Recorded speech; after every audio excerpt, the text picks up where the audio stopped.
Hey guys and welcome back to class study. As you can see in this video, we are going to cover chapter 3 of chemistry, that is metals and non-metals. So the first thing arises in your mind is what we are going to cover in this chapter. So firstly, I want to inform you that this is very easier chapter because the physical properties is already familiar to you, as you can read these all things in previous classes. But the new thing arises is chemical properties. So जैसा कि तुम लोग अब तक समझ ही चुके होगे कि केमिकल प्रॉपर्टीज़ हम लोग के लिए नया पार्ट है, बाकी फिजिकल प्रॉपर्टीज़ हम लोग पहले भी पढ़ चुके हैं. तो चलिए विदाउट टाइम वेस्ट किए हम लोग ये चैप्टर स्टार्ट करते हैं. तो देखो, सबसे पहली इन्फॉर्मेशन जो मैं तुम्हें देना चाहता हूँ वो ये है कि जैसे देखो अल्फ़ाबेट होते हैं ना, अल्फ़ाबेट को हम लोग दो पार्ट में डिवाइड कर देते हैं, जैसे वॉवेल और कॉन्सोनेंट. ओके, ठीक उसी प्रकार हम लोग जो है ना एलिमेंट्स को भी डिवाइड कर देते हैं मेटल्स और नॉन मेटल्स में. ओके, समझ पा रहे हो? Is that clear? तो चलो थोड़ा और आगे बढ़ जाते हैं. अब जैसे जो है ना हम लोग अल्फ़ाबेट को डिवाइड करते हैं उसकी प्रॉपर्टीज़ पे, तो उसी तरह हम लोग मेटल्स और नॉन मेटल्स को भी उसी की प्रॉपर्टीज़ पे डिवाइड करेंगे. तो सबसे पहली जो प्रॉपर्टी आती है ना वो होती है फिजिकल प्रॉपर्टी, यानी जो मेटल और नॉन मेटल है वो हमें किस तरह अपीयर हो रहा है, यानी जो मेटल है हमें उसकी अपीयरेंस कैसी देखने को मिल रही है और जो नॉन मेटल है उसकी हमें अपीयरेंस कैसी देखने को मिल रही है. ओके, तो देखो हम लोग की बुक में जो पहली एक्टिविटी दी गई है इसमें हमें जो है ना कुछ मेटल्स है उसकी अपीयरेंस चेक करने को बोला है. तो सबसे पहले गोल्ड की अपीयरेंस चेक करते हैं. तो हमें गोल्ड जो है ना शाइनिंग सरफेस रखता हुआ दिखता है. ओके, यानी जो गोल्ड की है, गोल्ड का जो सरफेस है वो शाइन करता है. ओके, और उसी तरह कॉपर की बात करें तो कॉपर का भी सरफेस शाइन करता है ऑफ कोर्स, और एल्यूमिनियम का भी. और किसकी आयरन की बात करें तो आयरन का भी सरफेस ग्लो करता है, यानी शाइन करता है.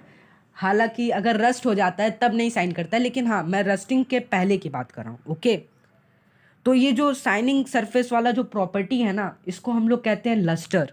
ये जो पहली प्रॉपर्टी है इसे हम कहते हैं लस्टर, और ये मेटल की प्रॉपर्टी होती है. और नॉन मेटल जो है ना नॉन लस्ट्रस होते हैं, यानी कोई नॉन मेटल देखे हो जो चमकता है. हालांकि इसमें एक्सेप्शंस है.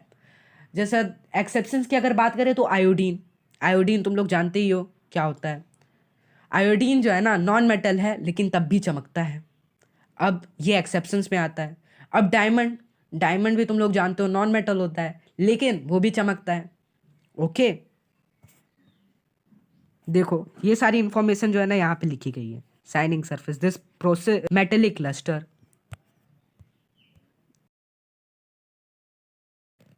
सो गाइज ये वाला टॉपिक भी इसी के साथ साथ ख़त्म हो गया. आई होप कि आप लोग नोट्स बना रहे होगे या फिर अपने साथ बुक लिए होगे जिसको आप हाईलाइट कर रहे होगे. और अगर नहीं कर रहे हो तो मेक श्योर कि आप लोग अपना बुक अपने पास ही रखो, क्योंकि जो इंपॉर्टेंट चीज़ होगा ना उसे आप उसी के साथ साथ हाईलाइट कर दोगे, ईजी रहेगा. और वीडियो पूरा देखने की आदत डाल लेनी चाहिए, क्योंकि जो है ना देर तक बैठने की, बुक लेके बैठने की आदत हो जाती है जो कि हमें 9 तक होती नहीं है. तो टेंथ में इस आदत की ज़रूरत पड़ती है. ओके, तो मेक श्योर कि तुम लोग मेरा वीडियो केवल 5 मिनट तक नहीं देख रहे हो.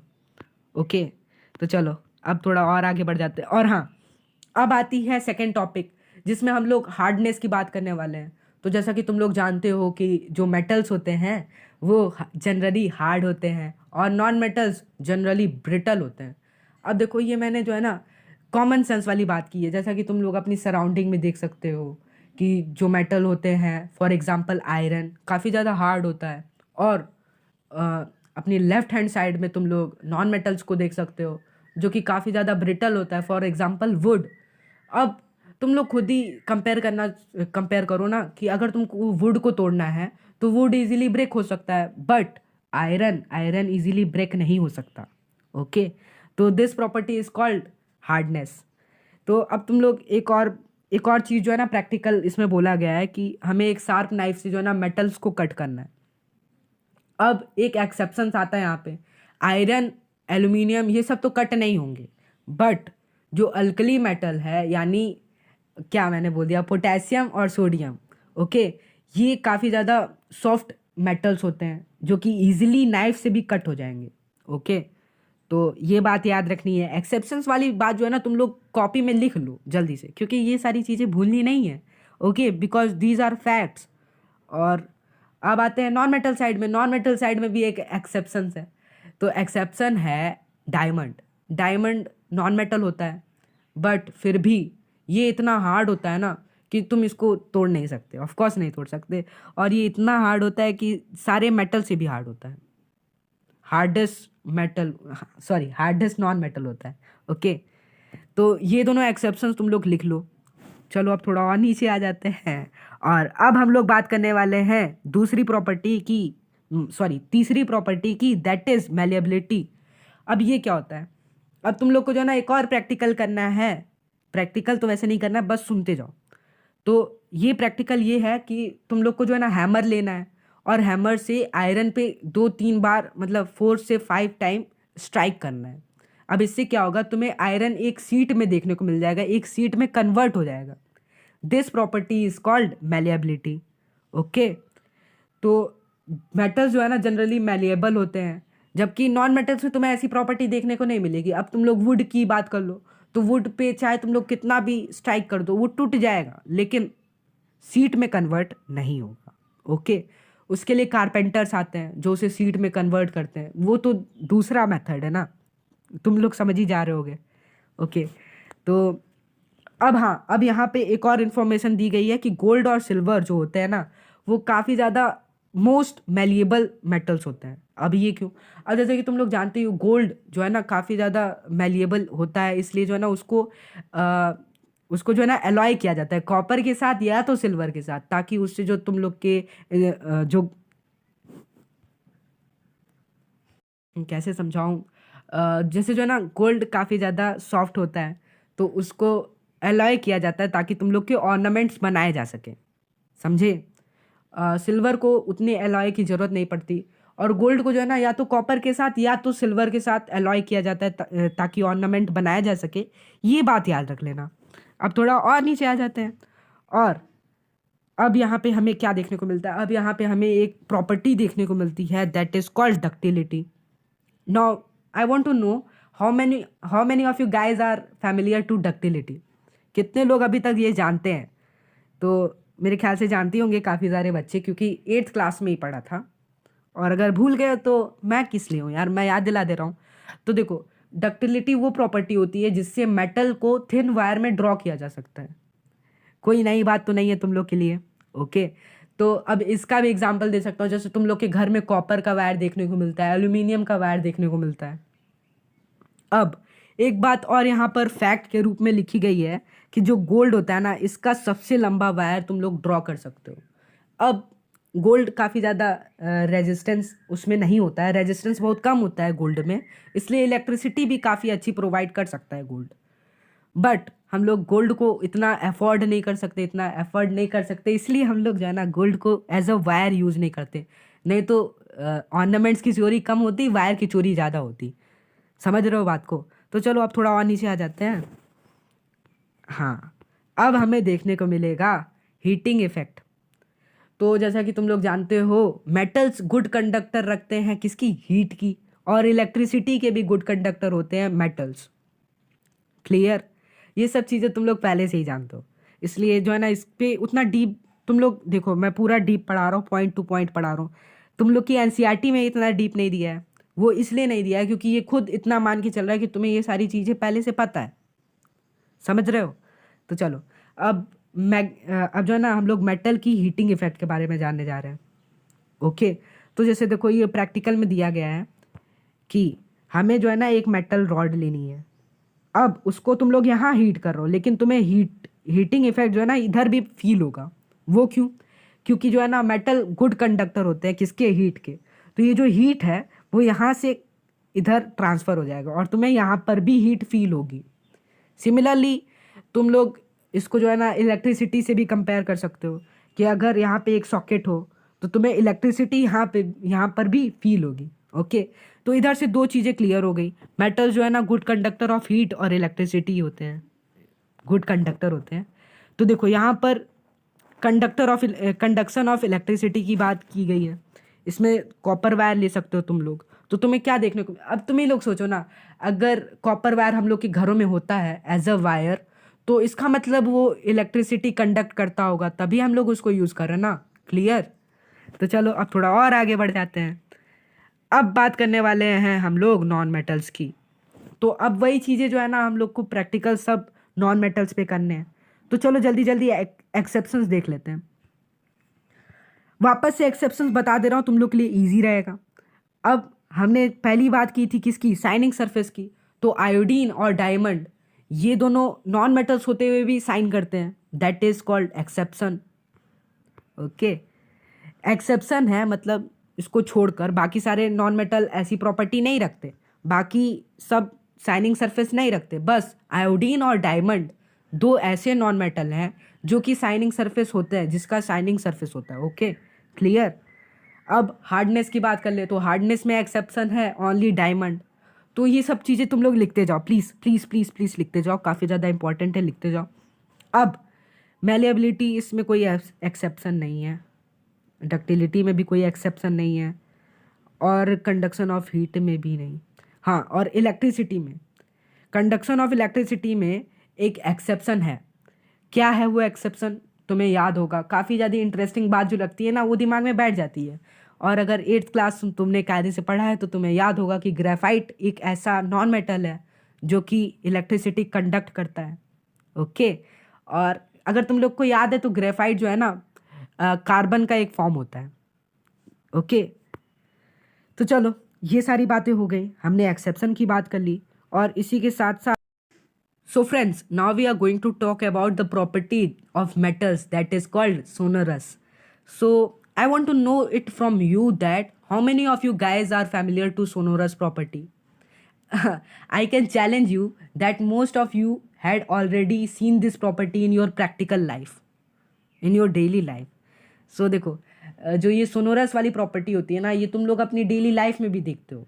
अब जैसे तुम ही लोग एक कोई भी मेटल ले लो, तो कोई भी मेटल, जैसे मैं आयरन इमेजिन कर रहा हूँ, अगर तुम उस पर स्ट्राइक करते हो, अगर आयरन पे आयरन से स्ट्राइक करते हो तो एक रिंगिंग नॉइस आती है। सो आई वॉन्ट टू नो कि वो जो रिंगिंग नॉइस है, वो जो मेटल से आवाज़ आई, तो वो प्रॉपर्टी क्या है? That is called sonorous property.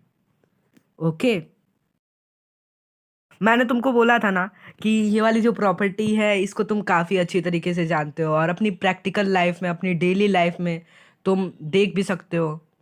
तो जैसा कि तुम्हारे स्कूल्स में ही स्कूल बेल होता है, वो जनरली मेटल होता है, बिकॉज जो मेटल में रिंगिंग प्रॉपर्टी होती है दैट इज सोनोरस, वो होती है, जबकि नॉन मेटल में सोनोरस टाइप की कोई प्रॉपर्टी नहीं होती है। ओके, तो चलो एक्सेप्शंस की बात कर लेते हैं। So friends, as you know, जितने भी मेटल्स होते हैं सभी सॉलिड स्टेट में होते हैं। ओके, और जो भी नॉन मेटल्स होते हैं जितने भी, वो सब डिफरेंट स्टेट में होते हैं। जैसे नॉन मेटल गैस फॉर्म में भी होते हैं, लिक्विड स्टेट में भी होते हैं, सॉलिड स्टेट में भी होते हैं।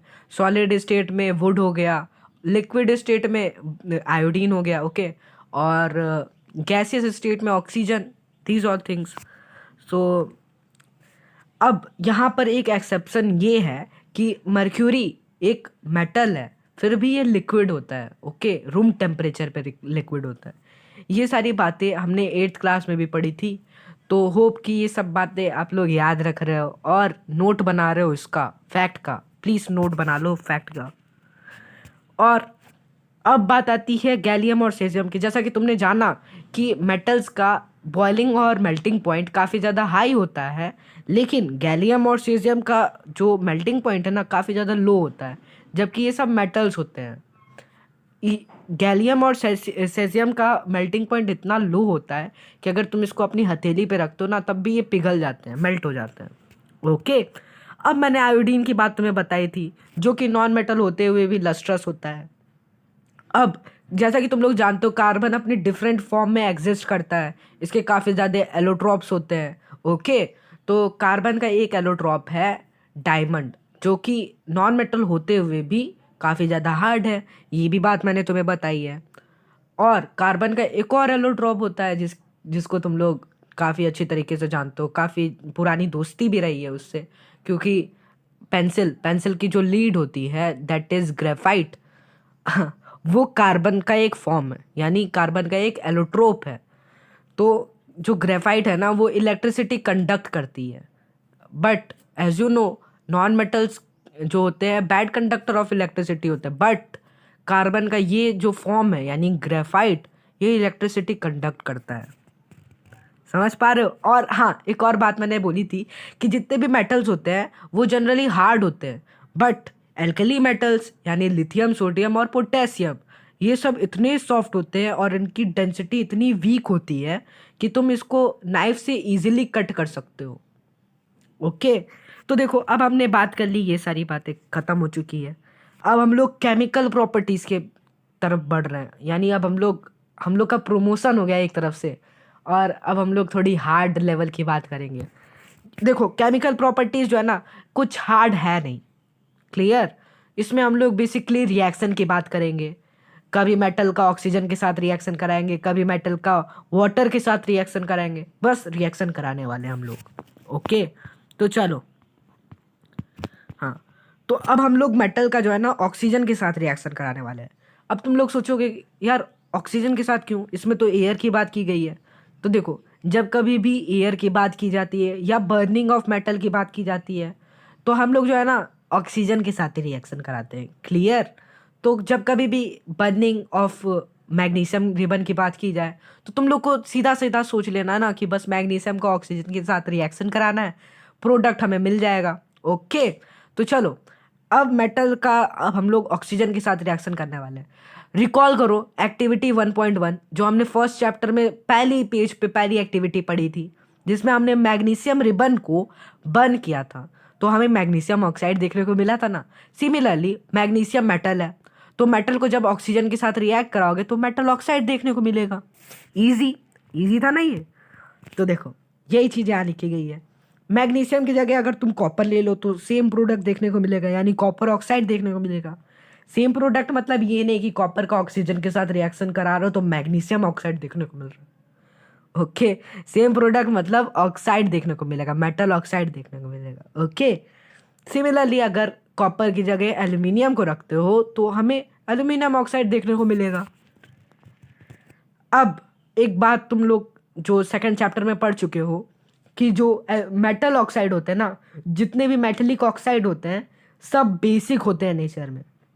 ओके, तो जैसा कि अगर मैं बात करूँ कॉपर ऑक्साइड की तो ये बेसिक होगा नेचर में। अगर कॉपर ऑक्साइड का तुम HCl के साथ रिएक्शन कराते हो तो दोनों एक दूसरे को न्यूट्रलाइज करने की कोशिश करेंगे, तो हमें कॉपर क्लोराइड देखने को मिलेगा और वाटर देखने को मिलेगा, क्लियर।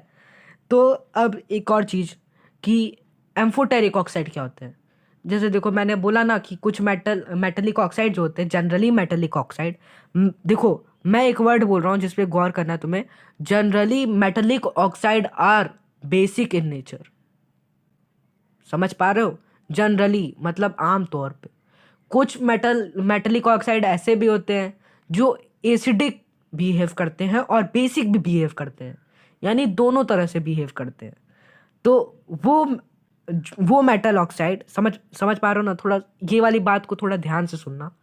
वो मेटलिक ऑक्साइड जो एसिडिक और बेसिक दोनों नेचर के होते हैं उन्हें हम एम्फोटेरिक ऑक्साइड कहते हैं। ये बात अपनी कॉपी में जल्दी से लिख लो, ठीक, काफ़ी ज़्यादा इंपॉर्टेंट बात है। ओके, तो जो एम्फोटेरिक ऑक्साइड है ना इसका एग्जाम्पल है एल्यूमिनियम ऑक्साइड। जैसा कि तुम लोग नीचे देख पा रहे हो रिएक्शन में ही कि एल्यूमिनियम ऑक्साइड का जब तुम हाइड्रोक्लोरिक एसिड के साथ रिएक्शन करा रहे हो तो हमें एल्यूमिनियम क्लोराइड जो कि एक सॉल्ट है प्लस वो H2O जो कि वाटर है देखने को मिल रहा है। ओके, सिमिलरली एल्यूमिनियम ऑक्साइड का तुम बेस के साथ यानी NaOH सोडियम हाइड्रोक्साइड के साथ रिएक्शन कराओगे तो सोडियम एल्यूमिनेट देखने को मिलेगा, यानी NaAlO2 जो कि एक सॉल्ट है प्लस H2O यानी लिक्विड। समझ पा रहे हो? अब यहाँ पर एक और बात की गई है कि जो सोडियम ऑक्साइड और पोटेशियम ऑक्साइड है ये वाटर में डिसॉल्व करते हैं तो एक एल्कली फॉर्म करते हैं। ओके, चलो देख लेते हैं इसको भी जल्दी से। अब मोस्ट ऑफ मेटल ऑक्साइड जो है ना इनसॉल्युबल होते हैं वाटर में। ये बात तुमको याद कर लेनी है, लिखने की जरूरत तो नहीं है। और हाँ, अगर लिखने की जरूरत तुम्हें लग रही है तो प्लीज़ लिख लेना।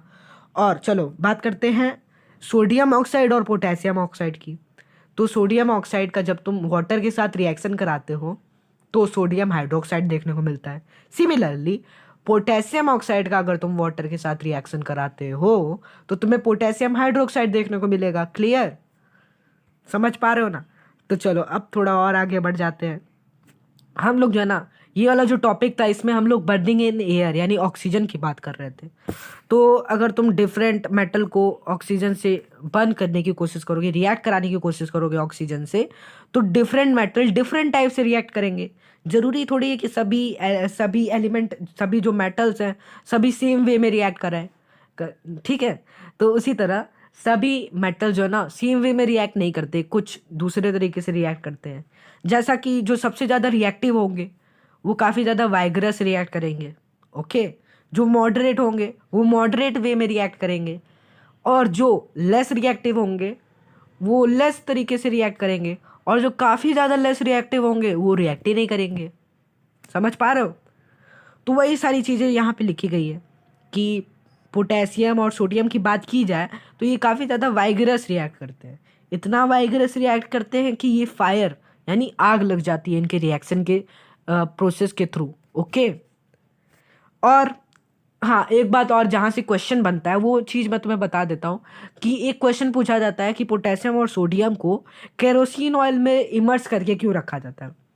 इसी वजह से, क्योंकि कहीं पोटेशियम और सोडियम कहीं ऑक्सीजन से रिएक्ट करके फायर ना कैच कर ले, इस वजह से उन्हें केरोसिन ऑयल में इमर्स करके रखा जाता है। ओके? तो आई होप कि अब अगर ये क्वेश्चन तुम्हारे एग्जाम में आएगा तो इस क्वेश्चन को तुम मिस तो नहीं करोगे। ठीक, अब थोड़ा आगे बढ़ जाते हैं। अब हम लोग बात करने वाले हैं magnesium, aluminium, zinc, lead, ETC, इन सब चीज़ों की। तो ये सारी चीज़ें जो होती है ना, इस पे पहले से ही ऑक्सीजन की लेयरिंग होती है, इस पे पहले से ही ऑक्साइड की लेयरिंग होती है। समझ गए? क्योंकि ताकि इसको फर्दर ऑक्सीडेशन से जो है ना प्रिवेंशन मिल सके, इसीलिए इस पे पहले से ही ऑक्सीजन की लेयरिंग होती है। ये चीज़ मैंने शायद तुम्हें पहले चैप्टर में पढ़ाई थी। और एल्यूमिनियम पे जो है ना खास तरह की जो है ना ऑक्सीजन की पहले से ही लेयरिंग होती है, वो एल्यूमिनियम ऑक्साइड के फॉर्म में ही होता है। इसलिए जो है ना एल्यूमिनियम जो है ना कभी कभी भी जल्दी से कोरोजन के प्रोसेस के थ्रू नहीं जाता। समझे? अगर तुम अभी तक की सारी बातें समझ चुके हो then you are doing great. चलो अब आते हैं। देखो, मैग्नीशियम, एल्यूमिनियम, जिंक, लीड, ये सब जो है ना सेम वे में रिएक्ट करते हैं, बता चुका हूँ मैं। ऑक्साइड की लेयरिंग हो जाती है इनके ऊपर। अब थोड़ा और नीचे आ जाते हैं।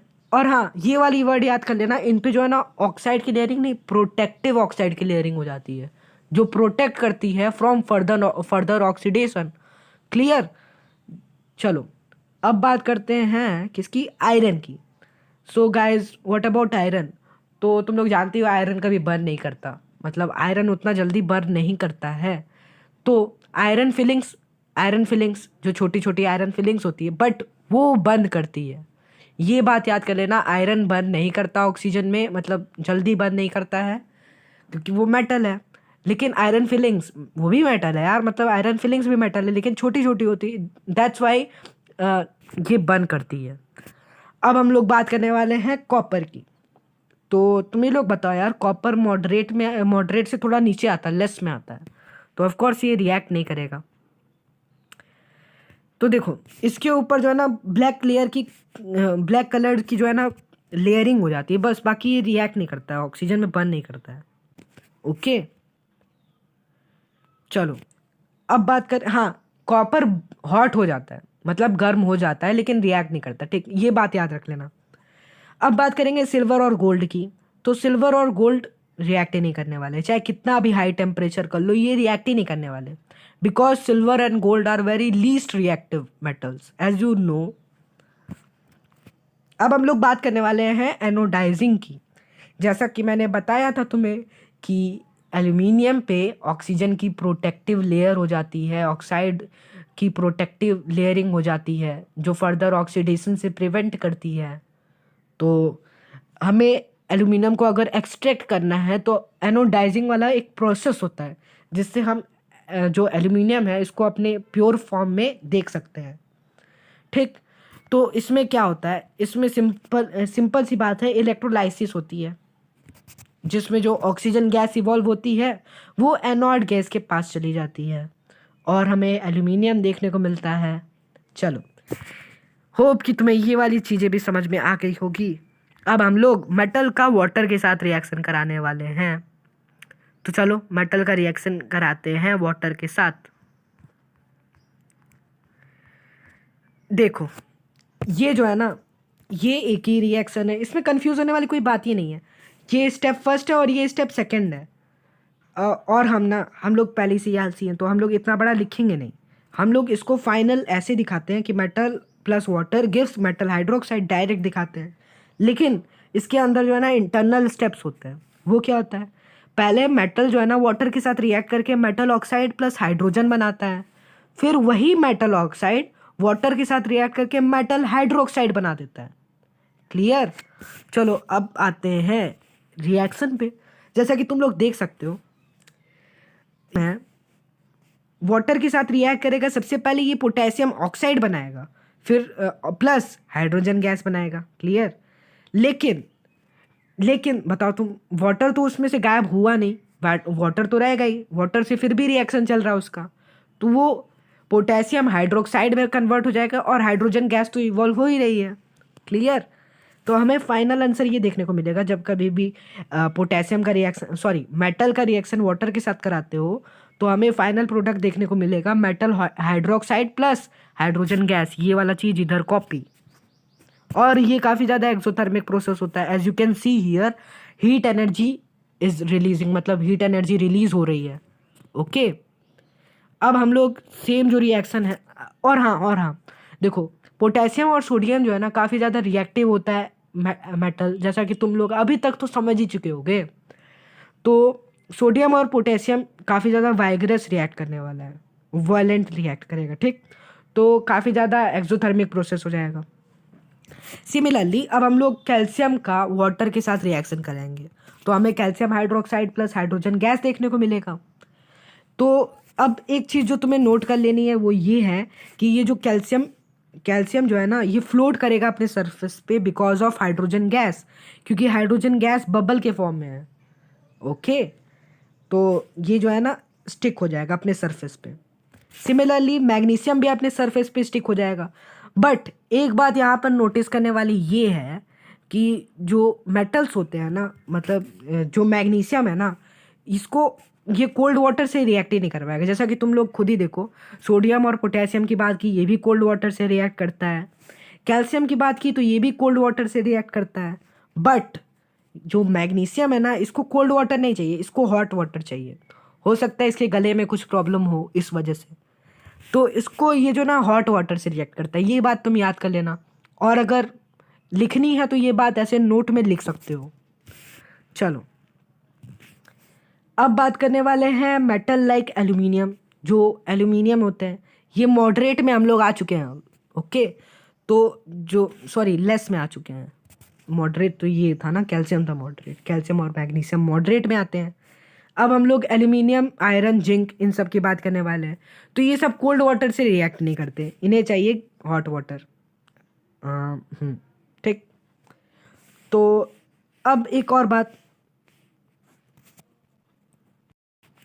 सॉरी एक गलती हो गई थी कि ये जो है ना एल्यूमिनियम, आयरन, जिंक, ये सब जो है ना तो कोल्ड वाटर से रिएक्ट करते हैं ना तो हॉट वाटर से रिएक्ट करते हैं, ये सब स्टीम से रिएक्ट करते हैं। ओके, तो देख सकते हो तुम लोग, एल्यूमिनियम का जब स्टीम के साथ रिएक्शन होता है तो एल्यूमिनियम ऑक्साइड और हाइड्रोजन गैस इवॉल्व होती है। सिमिलरली जब आयरन का वाटर के साथ रिएक्शन होता है तो आयरन ऑक्साइड देखने को मिलता है और H2 गैस इवॉल्व होती है।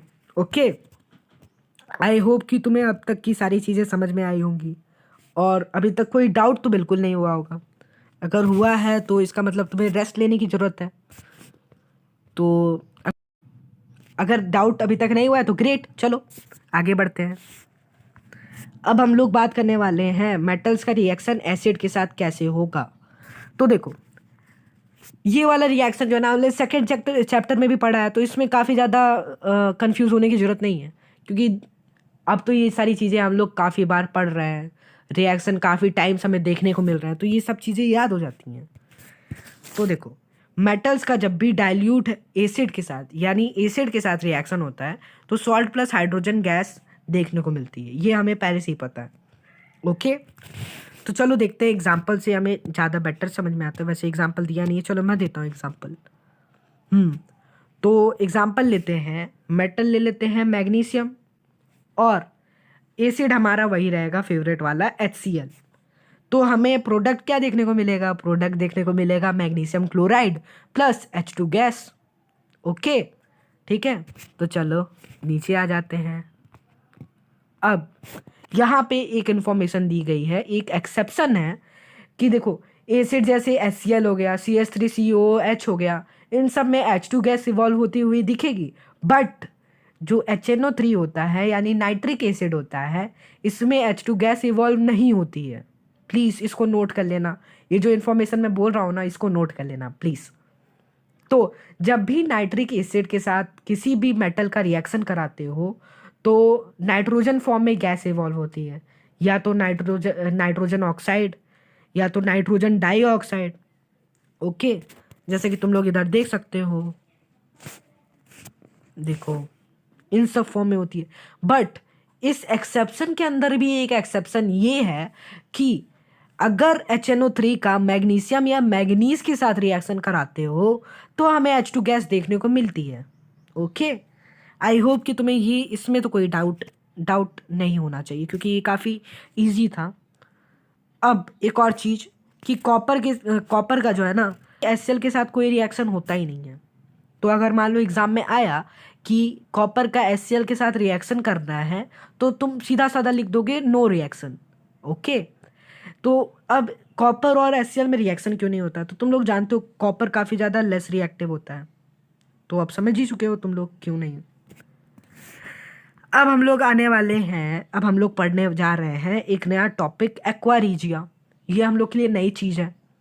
तुम लोग को जैसा कि पता ही है कि जितने भी मेटल होते हैं वो कोरोजन के प्रोसेस के थ्रू जाते हैं, गुजरते हैं, सबको गुजरना पड़ता है। तो क्या है ना कि जैसे गोल्ड हो गया, वो भी कोरोड हो जाता है, लेकिन गोल्ड से तो हमारे काफ़ी सारे ऑर्नामेंट्स देखने को मिलते हैं। जितने भी ऑर्नामेंट्स हैं सब गोल्ड के ही बने होते हैं, गोल्ड या सिल्वर के।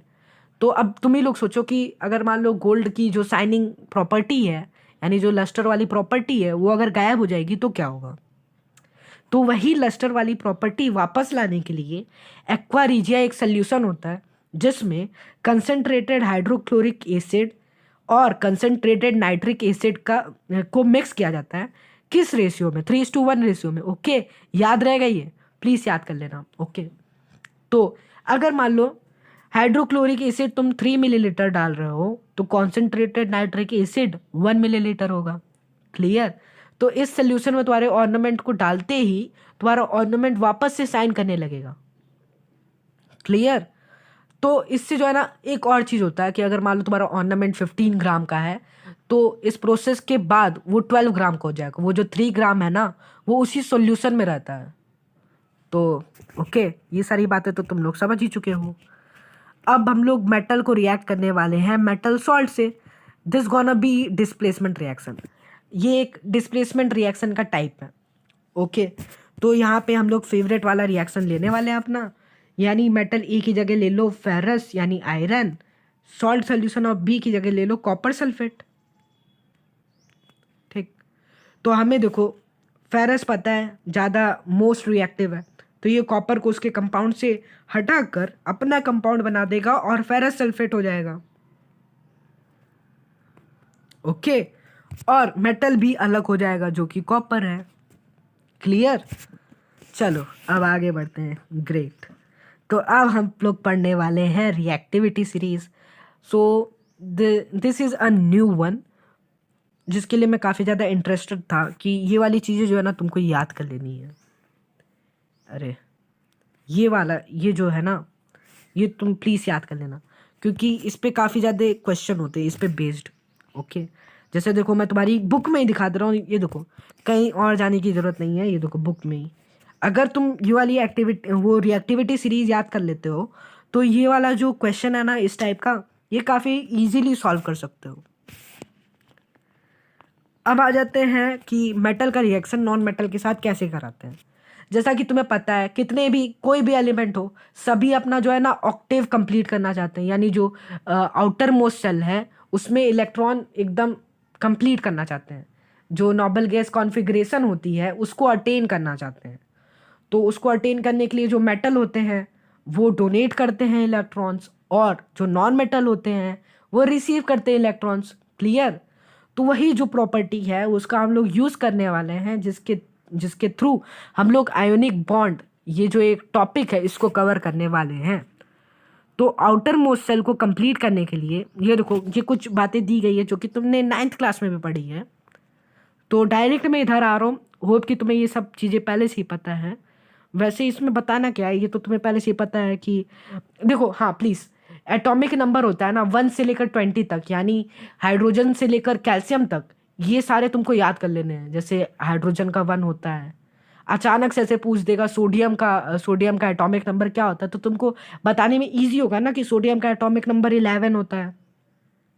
ओके, तो इन सब चीज़ों के लिए याद कर लेना। सोडियम हो गया, पोटेशियम हो गया, ये सब का याद कर लेना तुम्हें। ओके, हीलियम का 2 होता है, लिथियम का 3 होता है, ये सब याद कर लेना प्लीज़। हाँ, और अब हम लोग चलो बनाते हैं आयोनिक बॉन्ड। ये कैसे बनता है, रुको रुको, थोड़ा जल्दी कर दिया। तो आयोनिक बॉन्ड बनाना है हमें। चलो, होप कि तुम्हें एटॉमिक नंबर सभी का याद हो, इसको मैं मान के आगे पढ़ा रहा हूँ। सोडियम का एटॉमिक नंबर बताओ। 11 होता है ना। आउटर मोस्ट सेल में कितने होंगे, एक इलेक्ट्रॉन होगा। चलो, आउटर मोस्ट सेल वाला केवल बना रहा हूँ मैं। ओके, और केवल आउटर मोस्ट सेल वाला ही बनाते हैं। और क्लोरीन के पास कितने इलेक्ट्रॉन होंगे, क्लोरीन के पास 7 इलेक्ट्रॉन होंगे। ओके, आउटर मोस्ट सेल में। और वैसे तो 17 होता है इसका एटॉमिक नंबर, तो चलो 7 इलेक्ट्रॉन बना लेते हैं।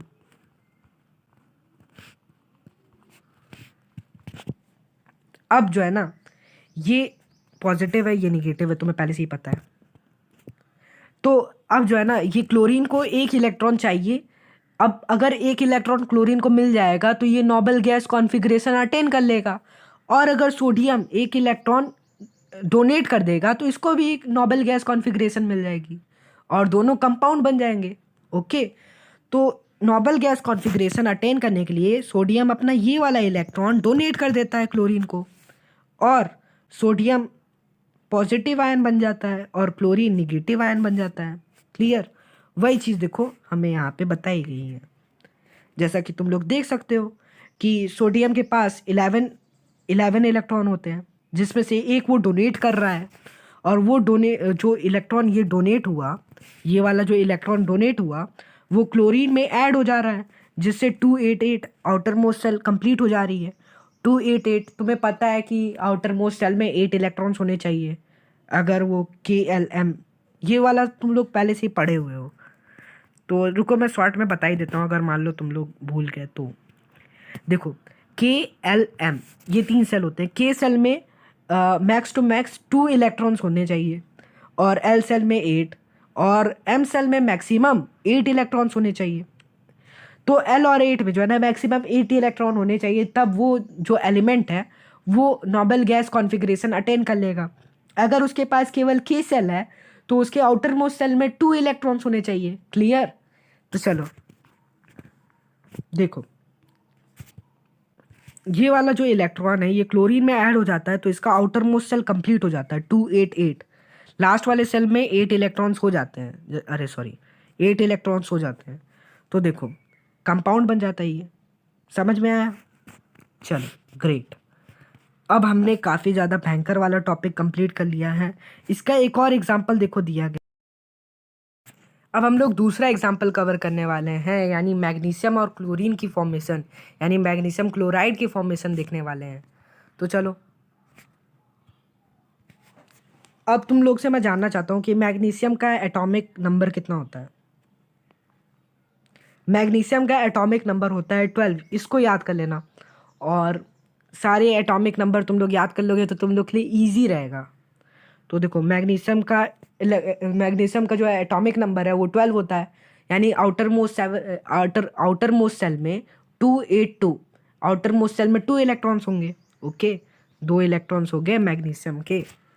अब बात करेंगे क्लोरीन की। तो क्लोरीन के आउटर मोस्ट सेल में तुम लोग जान ही चुके हो 7 इलेक्ट्रॉन्स होते हैं, 7 इलेक्ट्रॉन्स। ये हो गए 7 इलेक्ट्रॉन्स। सिमिलरली एक और क्लोरीन ले लेते हैं, क्योंकि इसको 2 डोनेट करना है ना, तो रिसीवर भी 2 होने चाहिए। तो सिमिलरली दोनों क्लोरीन को एक एक इलेक्ट्रॉन की ज़रूरत है ताकि ये निगेटिव आयन बन सके और ये पॉजिटिव आयन बन सके, इसलिए इसको दोनों इलेक्ट्रॉन डोनेट करने पड़ेंगे। तो ये एक इलेक्ट्रॉन इसको डोनेट कर देगा और एक इलेक्ट्रॉन इसको डोनेट कर देगा। तो इससे क्या होगा, इससे दोनों क्लोरीन सेटिस्फाई हो जाएंगे और इन लोग का आउटर मोस्ट सेल कंप्लीट हो जाएगा, यानी नोबल गैस कॉन्फ़िगरेशन अटेन कर चुके होंगे। देखो वही चीज़ यहाँ पे दिया गया है, MgCl2 की फॉर्मेशन होगी यहाँ पे, क्योंकि देखो क्लोरीन 2 है। ओके, इसी तरह तुम लोग जो है ना काफ़ी सारे सॉल्ट की फॉर्मेशन करो। और हाँ, आयनिक कंपाउंड की जो प्रॉपर्टीज़ है ना, चलो इसको देख लेते हैं आयनिक। और हाँ, ये वाला जो टेबल है इसको प्लीज़ याद कर लेना, अगले चैप्टर में इसको वापस से रेफ़र ज़रूर करेंगे, क्योंकि उसमें एक पॉइंट आता है जिस टाइम हमें ये वाला जो टेबल है ना इसको रेफ़र करना पड़ता है। इससे हमें क्या देखने को पता चलता है कि जो आयनिक बॉन्ड होते हैं इन लोग का मेल्टिंग और बॉइलिंग पॉइंट काफ़ी ज़्यादा हाई होता है। ओके, तो चलो अब पहले प्रॉपर्टीज़ के बारे में बात कर लेते हैं, नहीं तो हम लोग मिस कर देंगे ना। तो देखो आयनिक बॉन्ड का जो नेचर होता है वो सॉलिड होता है। ओके, तो स्ट्रॉन्ग फोर्स ऑफ अट्रैक्शन होता है उन लोग के बीच में, काफ़ी ज़्यादा ब्रिटल होते हैं ये। ओके, और मेल्टिंग और बॉइलिंग पॉइंट की बात करें तो इन लोग का हाई मेल्टिंग और हाई बॉइलिंग पॉइंट होता है। मैंने तो बता ही दिया, काफ़ी ज़्यादा स्ट्रॉन्ग फोर्स ऑफ अट्रैक्शन होता है बीच में, क्योंकि देखो निगेटिव और पॉजिटिव आयन के बीच में जो है ना अट्रैक्शन होता है। तुम लोग जानती हो ना कि पॉजिटिव आयन निगेटिव आयन को अट्रैक्ट कर लेता है।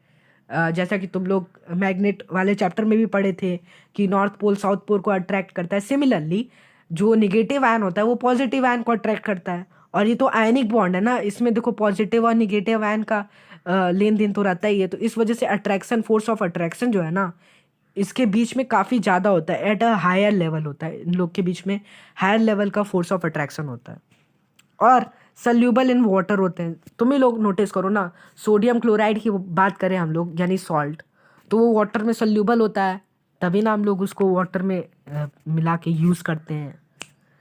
चलो अब हम लोग बात करने वाले हैं कंडक्शन ऑफ इलेक्ट्रिसिटी। तो आयनिक बॉन्ड इलेक्ट्रिसिटी कंडक्ट करते हैं, क्योंकि इसमें देखो ना आयंस होते हैं और इलेक्ट्रिसिटी कंडक्ट करने के लिए इलेक्ट्रॉन्स और प्रोटॉन्स दोनों की ज़रूरत पड़ती है। ओके, अब एक डाउट यहाँ पे ये आता है कि इलेक्ट्रिसिटी कब कंडक्ट करते हैं, मोल्टेन स्टेट में या सॉलिड स्टेट में। तो देखो सॉलिड स्टेट में जो है ना फ्लो ऑफ इलेक्ट्रॉन पॉसिबल नहीं है, लेकिन मोल्टेन स्टेट में फ्लो ऑफ इलेक्ट्रॉन्स पॉसिबल है। इसलिए जो इलेक्ट्रिसिटी का कंडक्शन है वो मोल्टेन स्टेट में होता है। ओके, तो चलो अब थोड़ा और आगे बढ़ जाते हैं और अब हम लोग बात करने वाले हैं ऑक्यूरेंस ऑफ मेटल, यानी मेटल को एक्सट्रैक्ट कैसे करते हैं हम लोग। तो यहाँ पे जो चीज़ इम्पॉर्टेंट है वो चीज़ बताता रहता हूँ तुमको मैं, कि हम लोग के अर्थ क्रस्ट में काफ़ी सारे मेटल्स और नॉन मेटल्स देखने को मिलते हैं। देखो, और हम लोग के सी वाटर में हम लोग को सोडियम क्लोराइड, मैग्नीशियम क्लोराइड ये सब देखने को मिलता है। ये सारी बातें तो तुम्हें पहले से ही पता है। इसमें नया ये है कि जो नेचुरल होते हैं, मतलब जो नेचुरली ऑक्यूरिंग होते हैं, वो सब होते हैं मिनरल्स, यानी जो हम लोग की अर्थ क्रस्ट में नेचुरली ऑकर हो जाते हैं उन सबको हम लोग कहते हैं मिनरल्स। ओके, अब मिनरल्स में जो है ना काफ़ी ज़्यादा हाई परसेंट होता है किसका, मेटल्स का। अब हम लोग मेटल्स को हम लोग को एक्सट्रैक्ट करना है, तो अब हम लोग मिनरल्स में से मेटल्स को कैसे एक्सट्रैक्ट करते हैं वही चीज़ हम लोग पढ़ने वाले हैं इस टॉपिक के अंदर। चलो पढ़ते हैं। सबसे पहले हम लोग एक्सट्रैक्शन ऑफ मेटल की हेडिंग पढ़ चुकी है, तो इसका मतलब हम लोग एक्सट्रैक्शन की बात करने वाले हैं। तो देखो एक्सट्रैक्शन जो है ना डिफरेंट टाइप का होता है। क्योंकि देखो तुम ही लोग जान चुके होगे कि जब मेटल्स डिफरेंट टाइप के होते हैं तो एक्सट्रैक्शन भी डिफरेंट होता होगा। जैसा देखो रिएक्टिविटी सीरीज है, जो हायर लेवल पे होते हैं यानी जो ऊपर होते हैं उनको हम इलेक्ट्रोलाइसिस के प्रोसेस के थ्रू अलग करते हैं। जैसा देखो तुम लोग को एनोडाइजिंग वाला याद है ना अभी तक, अब इतनी जल्दी भूल जाओगे तो बात गलत है यार, मतलब। तो एल्यूमिनियम को हमने कैसे अलग किया था, इलेक्ट्रोलाइसिस के प्रोसेस के थ्रू। और जो एल्यूमिनियम के बाद के जितने भी मेटल्स होते हैं उन सबको हम लोग रिडक्शन के थ्रू अलग करते हैं। और रिडक्शन किसके साथ, कार्बन के थ्रू रिडक्शन कराते हैं। अब बात करें जो लीस्ट रिएक्टिव होते हैं, ये जब किसी के साथ रिएक्ट ही नहीं करते तो ये अपनी नेटिव स्टेट में होते हैं, यानी ये लोग नेचुरल हमें मिल जाते हैं, यानी गोल्ड और सिल्वर हमें नेटिव स्टेट में देखने को मिल जाते हैं। ओके, तो चलो हाँ, तो अब हम लोग सबसे पहले, हाँ, तो एक्टिविटी सीरीज में जो किस में लो में होते हैं यानी जो लास्ट में होते हैं उसकी बात कर लेते हैं हम लोग। तो देखो उसको जो है ना हम लोग कैसे मतलब रिडक्शन थ्रू कार्बन की मैंने बात की थी ना, तो देखो उसको हम लोग अलग ऐसे करते हैं। जैसे देखो मर्क्यूरी की बात हो गई, तो मर्क्यूरी को देखो हम लोग ऑक्सीजन के साथ रिएक्शन कराते हैं in the presence of heat, तो हमें HgO देखने को मिलता है यानी मर्क्यूरी ऑक्साइड देखने को मिलता है। साथ ही साथ SO2 गैस, देख रहे हो, SO2 गैस इवॉल्व होती है। अब देखो अभी भी ये अपने प्योर स्टेट में नहीं आया है, तो हम इसको थोड़ा और हीट करेंगे, जिससे क्या होगा, और फर्दर हीट के प्रोसेस के थ्रू जो मर्क्यूरी होगा वो अलग हो जाएगा और ऑक्सीजन जो होगा वो गैस इवॉल्व हो जाएगी। ओके, सिमिलरली वही वाला रिएक्शन हम लोग इसके साथ भी करा रहे हैं। जैसे देखो कॉपर सल्फाइड है, ओके, इसका अगर हम लोग ऑक्सीजन के साथ रिएक्शन करा रहे हैं, ऑक्सीजन के साथ हीट की प्रेजेंस पे, मतलब हम लोग बर्न कर रहे हैं इसको बेसिकली, तो हमें कॉपर ऑक्साइड देखने को मिलता है, साथ ही साथ SO2 गैस। लेकिन अभी भी ये अपने प्योर फॉर्म में नहीं है, तो इसको हम लोग यहाँ यूज़ करेंगे और इसमें हम लोग कॉपर सल्फाइड ऐड करके फिर वापस इसको हीट करेंगे। ओके, तो इससे क्या होगा, कॉपर तो अपने प्योर फॉर्म में हो गया, दिख नहीं पा रहा होगा तुम्हें, कॉपर अपने प्योर फॉर्म में हो गया, लेकिन ये जो ऑक्सीजन था ना, इसको एक ऐसा कुछ स्ट्रॉन्ग ऑक्सीडाइजिंग एजेंट चाहिए था जो हमें ये एस वाला काम कर रहा है, यानी सल्फर काम कर रहा है, तो सल्फर इसको ऑक्सीडाइज कर लेगा और ये बन जाएगा SO2 गैस। क्लियर, तो चलो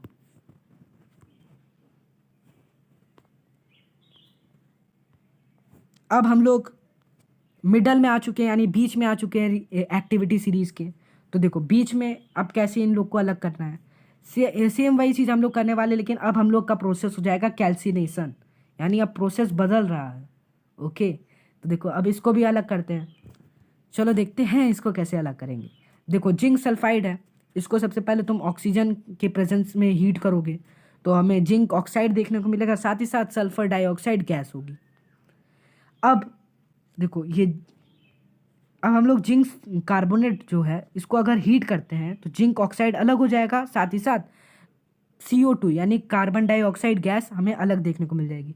देखो ये पहला जो स्टेप है इसको कहते हैं रोस्टिंग, ये वाला याद रख लेना। ये जो पहला जो स्टेप है जिसमें तुम O2 के साथ रिएक्शन करा रहे हो in the presence of heat, this process is called roasting. और जो इसका दूसरा स्टेप है यानी दूसरा प्रोसेस है, इसको मतलब कहते हैं कैल्सिनेशन। अब देखो जब याद रख लो जिंक सल्फाइड है तो हम उसको रोस्ट कर रहे हैं, जिंक कार्बोनेट है तब हम उसको कैल्सिनेशन के प्रोसेस के थ्रू अलग कर रहे हैं। समझ में आया? ग्रेट, चलो अब जैसे देखो हमें तब भी जो है ना जिंक ऑक्साइड देखने को मिल रहा है, जैसे तुम्हें लग ही रहा है कि देखो हाँ हमें अभी तक प्योर फॉर्म में नहीं मिला है, तो जिंक ऑक्साइड देखने को मिला। जैसे कि तुम्हें याद है हमने बात की थी रिडक्शन थ्रू ऑक्सीजन, तो हम लोग सॉरी कार्बन, तो हम लोग कार्बन को जो है ना यहाँ पर यूज़ करेंगे, कार्बन का यूज़ करेंगे, जिससे जो है ना कार्बन उसको रिड्यूस कर देगा ऑक्सीजन को, तो हमें जिंक उसके प्योर फॉर्म में देखने को मिल जाएगा। सिमिलरली इधर भी जिंक ऑक्साइड आया था, तो वही जिंक ऑक्साइड दूसरा स्टेप यहाँ पे, फर्स्ट स्टेप या तो ये, लेकिन सेकंड स्टेप दोनों में कॉमन। समझ में आया? ग्रेट, चलो अब थोड़ा और आगे बढ़ जाते हैं। अब हम लोग धीरे धीरे ऊपर आ रहे हैं, यानी अब हम लोग टॉप पे आ रहे हैं। तो अब हम लोग जो है ना मैग्नीशियम ऑक्साइड को अलग करने वाले हैं।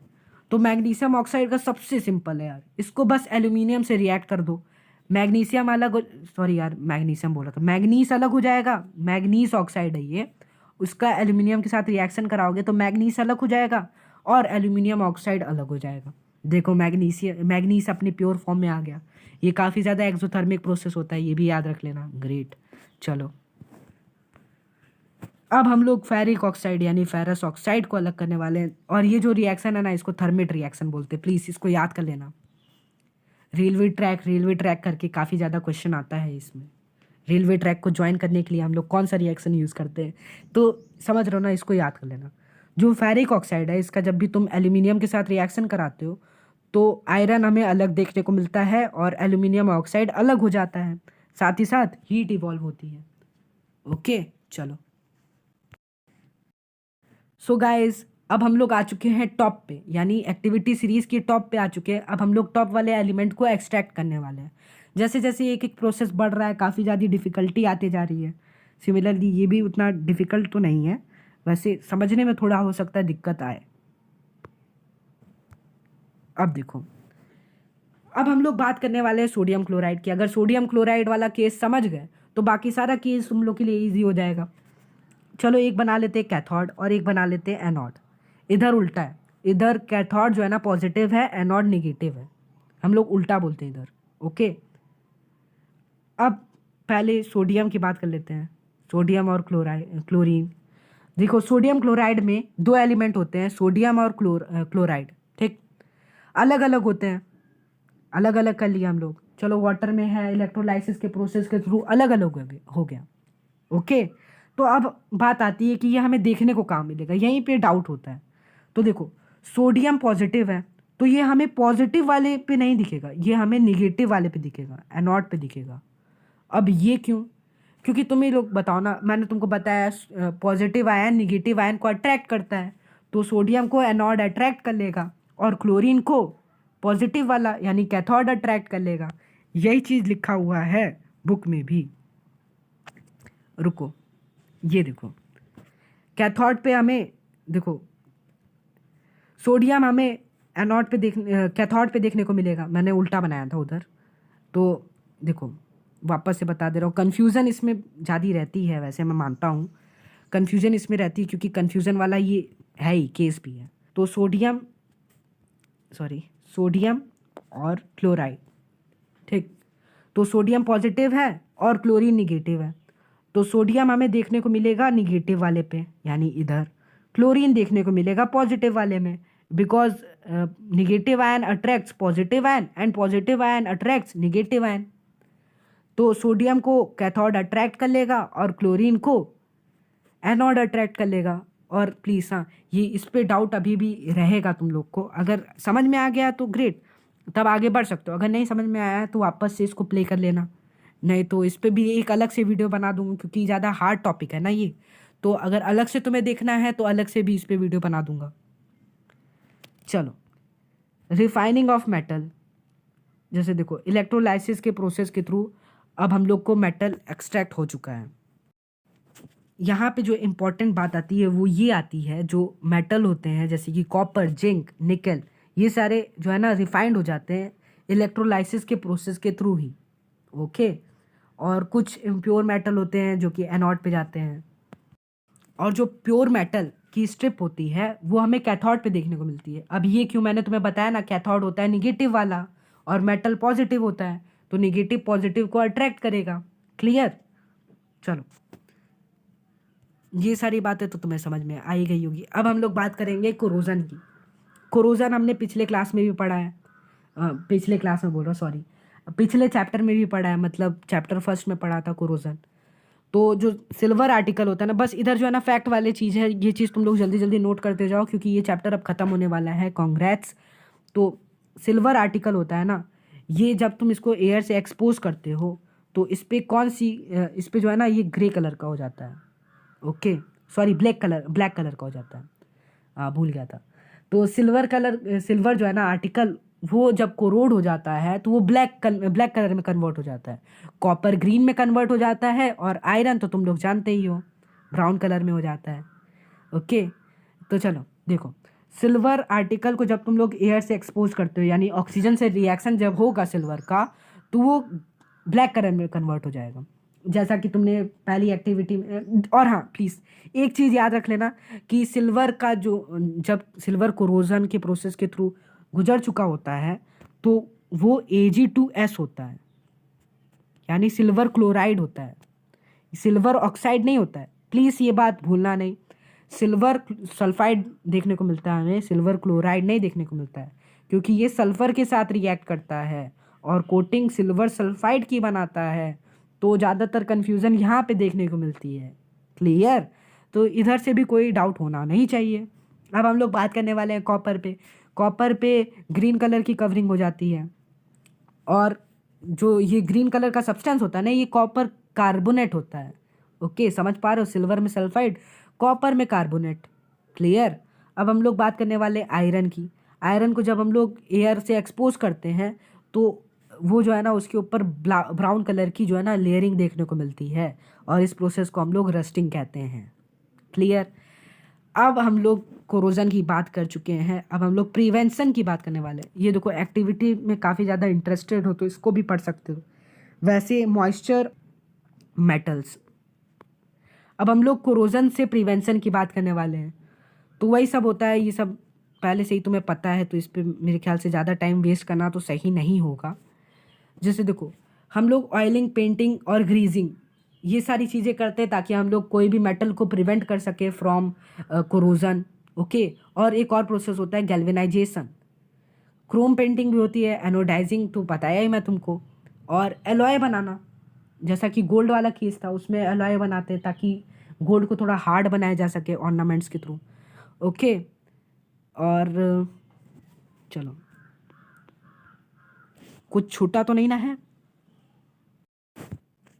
हाँ, एक चीज़ जो रह गई थी वो ये थी कि ये वाला भी तुमको फैक्ट के तौर पे लिख लेना है। ये सब चीज़ें जो है ना इधर सिर्फ फैक्ट है। तो ब्रास को जो है ना और कॉपर को, इन सबको एलॉय किया जाता है किसके साथ? देख ही पा रहे हो, टीन के साथ एलॉय किया जाता है, ब्रोंज के साथ एलॉय किया जाता है। ओके, ये सारी चीज़ें फैक्ट है, देख लेना। वैसे मैं भी अब काफ़ी ज़्यादा थक चुका हूँ, तो चलो इसी के साथ साथ हमारे ये सेशन ख़त्म होता है, और बाय बाय। और इसके बाद का जो वीडियो है वो भी बनता रहेगा, यानी इसके बाद का जो चैप्टर है carbon and its compound, we are going to cover that chapter also in next video. Okay, so thanks for watching my video. Okay, और इसी के साथ साथ ये वीडियो ख़त्म। बाय।